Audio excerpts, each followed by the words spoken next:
వేల కోట్ల ప్రభుత్వ ఆస్తి ఇది ప్రభుత్వానికి సంబంధించింది. ఇంకా రైతులది. ఇంకా చెప్పాలంటే మా రైతులు, మా ఆందోళన నియోజకవర్గంలో ఉన్న రైతులు తమ భూములను వదులుకొని, తమ గ్రామాలని వదులుకొని, పుట్టిన ప్రాంతాన్ని వదులుకొని సింగూరు ప్రాజెక్టుకు త్యాగం చేసినారు. వాళ్ళ గ్రామాలని, భూములు త్యాగం చేసినారు. మా వాళ్ళేమో భూముల్ని త్యాగం చేసి సింగూరు ప్రాజెక్టు కింద భూములు ఇస్తుంటే మీరేమో దీన్ని వ్యాపారం చేసుకొని కోర్టు గడించే ప్రయత్నం చేస్తుండ్రు.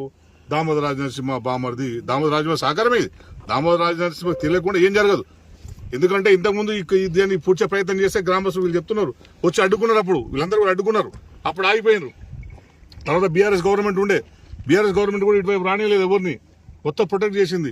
ఇప్పుడు వాళ్ళ ప్రభుత్వం వచ్చిన తర్వాత 2 సంవత్సరాల నుంచి ఎక్కడిదక్కడ, ఎందుకంటే ఇప్పుడు మళ్ళీ కలిసి వచ్చింది. సింగూరు డ్యామ్ను రిపేర్ పేరిట ఖాళీ చేసారు. బహుశా నేను అనుకున్నది ఏంటంటే అసలు రిపేర్ల కోసం ఖాళీ చేయాల్సిన అవసరం ఉండేనో లేదో, కానీ సింగూరును మాత్రం తన స్వప్రయోజనాల కోసం కొన్ని వందల ఎకరాల్లో గెస్ట్ హౌస్ కట్టుకోవడానికి, టూరిజం రిసార్ట్స్ ను నిర్మించుకోవడానికి దామోదర రాజనరసింహ సింగూరును ఖాళీ చేసిండు అనేది ఇక్కడ మాకు అనుమానాలు వ్యక్తమవుతున్నాయి. అనుమానాలు వ్యక్తమవడానికి బలం చేకూరుస్తుంది ఏంది ఈ సంఘటన, బలం చేకూరుస్తుంది. ఇది ఒక్క ఎకరం కాదు, ఇక్కడ చూస్తే మొత్తం 400 ఎకరాలు ఉంటుంది. 400 ఎకరాలు మొత్తాన్ని చెరబట్టారు. అక్కడ మొత్తం నీళ్లు పోకుండా, ఎక్కడికక్కడ నీళ్లు పోకుండా ఎక్కడికక్కడ అడ్డుకట్టేసి తన ఫామ్ హౌస్ గెస్ట్ హౌస్ చేసి ఇక్కడ బోటింగ్ పెట్టుకోవడానికి, ఒక టూరిజం స్పాట్ గా డెవలప్ చేసుకోవడానికి ఒక కుట్ర చేస్తున్నాడు. అంటే రైతులేమో కట్టుబట్టలతో ఈ భూములు పెడితే మీరేమో దాన్ని వ్యాపారం చేసుకునే ప్రయత్నం చేస్తారు. సిగ్గు అనిపిస్తలేదా మీకు? మీరు నీళ్లు పోయినప్పుడు రైతులు సాగు చేసుకుంటారు కదా. కనీసం ఈ సంవత్సరమో వచ్చే సంవత్సరమో ఎవరో రైతులది మునిగిపోయింది, వాళ్ళు వచ్చి సాగు చేసుకుంటూ పోతే వాళ్ళని బెదిరించారు. వాళ్ళు సాగు చేసుకోవడానికి వస్తే నీ భూమి ఎప్పుడో పోయింది కదా డ్యామ్ లో, నువ్వెవడు సాగు చేసుకుంటామని చెప్పి సాగు యజమాని ఎవరైతే ఉన్నారో యజమానిని కూడా సాగు చేసుకుంటా బెదిరించారు అనిల్ రెడ్డి, దామోదర రాజనరసింహ వాళ్ళ మనుషులు. అట్లాగే నీళ్లు లేనప్పుడు మట్టి కొట్టుకోపోతామంటే మట్టి కొట్టుకోపోకుండా కూడా బెదిరించారు వాళ్ళను. వీళ్ళు హైదరాబాద్ నుంచి వాళ్ళు వస్తే అట్లా వీళ్ళు వస్తే మట్టి కొట్టుకోవడానికి కూడా అనుమతి ఇవ్వలేరు. మరి ఇక్కడ ఇప్పుడు వందల టిప్పర్లు జేసీబీలు పెట్టి రాత్రింబవలు పని నడిపించుకుంటూ ఎందుకు ఎవడబ్బ సొమ్ము అని చెప్పి మీరు ఇదంతా చేస్తున్నారు. ఎవడయ్యా జాగిరని మీరు చేస్తున్నారు. మీకున్న బులం ఎంత నేను డిమాండ్ చేస్తున్నాను. అసలు అనిల్ రెడ్డి పొలంలో ఆయన సొంతంగా ఆయన పేరు మీద ఉన్న, లేదంటే ఆయన బంధువుల పేరు మీద ఉన్న భూమి ఎంత, ఆయన కబ్జాలో ఉన్న భూమి ఎంత, దీని మీద అధికారులు విచారణ చేయాలని చెప్పి నేను డిమాండ్ చేస్తున్నాను. ఎందుకంటే ఆయనకున్న 75 ఎకరాలు అనేది బయట అందరూ వినబడుతున్నది. కానీ అవి అటు నుంచి ఇటు ఒక దాదాపు 10 కిలోమీటర్లు ఎట్లుంటుంది. 10 కిలోమీటర్లు అంటే ఎన్ని ఎకరాలు ఉంటుంది? చాలా ఆరోపణలు ఉన్నాయి. చాలా మందిని బెదిరించి, చాలా మంది రైతుల్ని వాళ్ళ భూమిలోకి రానియకుండా మొత్తం ఫెన్సింగ్ చేసుకొని పెట్టుకున్న ఆరోపణలు ఉన్నాయి. కనుక ప్రభుత్వం వెంటనే స్పందించాలి. అనిల్ రెడ్డికి ఉన్న భూమిని ఎంతనో విచారణ చేయాలి అని చెప్పి నేను డిమాండ్ చేస్తున్నాను. అట్లాగే ఇది ప్రొటెక్ట్ చేయాలి. ఈ మొత్తం కట్ట తీసేసారు.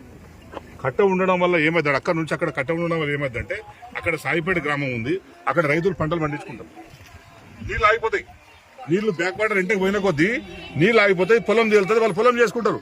ఇప్పుడు కట్ట తీసేయడం వల్ల ఏమైందంటే నీళ్లు మొత్తం ఆ ఊర్లో పోయే ఛాన్స్ ఉంది. రేపు ఇంకా ఊరు కూడా మునిగిపోయే ఛాన్స్ ఉంది. వీళ్ళు అవేం పట్టించకుండా రైతు ప్రయోజనం అక్కర్లేదు, వీళ్ళకు గ్రామ ప్రజల ప్రయోజనం అక్కర్లేదు.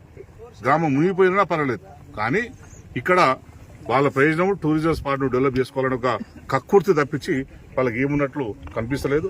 అందుకే నేను అధికారులను కోరుతున్నాను. అధికారులు కూడా మొత్తం అధికారులు ప్రభుత్వానికి దాసోహం అయిపోయారు. దామోదర రాజనరసింహకు దాసోహం అయిపోయారు. అందరు లంచగొండులుగా మారారు. ఇక్కడ సంబంధిత అధికారులు ఎవరున్నారో ఒక్క పని కూడా ఆయనకు తెలియకుండా చేయని పరిస్థితి లేదు. రైతులకు సపోర్ట్ చేయమంటేనేమో చెయ్యరు. రైతులకు కనెక్షన్ ఇవ్వండి, పోల్స్ వేయండి అంటేనేమో రోజుల తరబడి నెలల తరబడి తిరుగుకుంటారు. బామర్దికేమో ఇల్లీగల్ గా కనెక్షన్స్ ఇచ్చారు. ఎట్టిచ్చింది మరి? ఇది అధికారుల అవినీతి కాదా?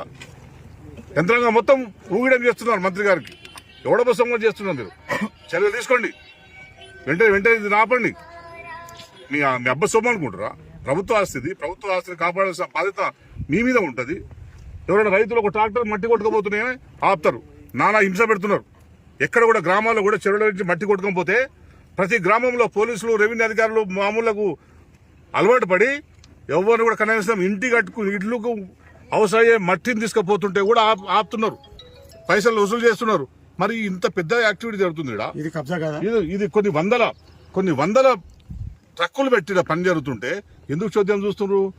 దామోదరాజు రాసిచ్చిందా గవర్నమెంట్ ఏమన్నా?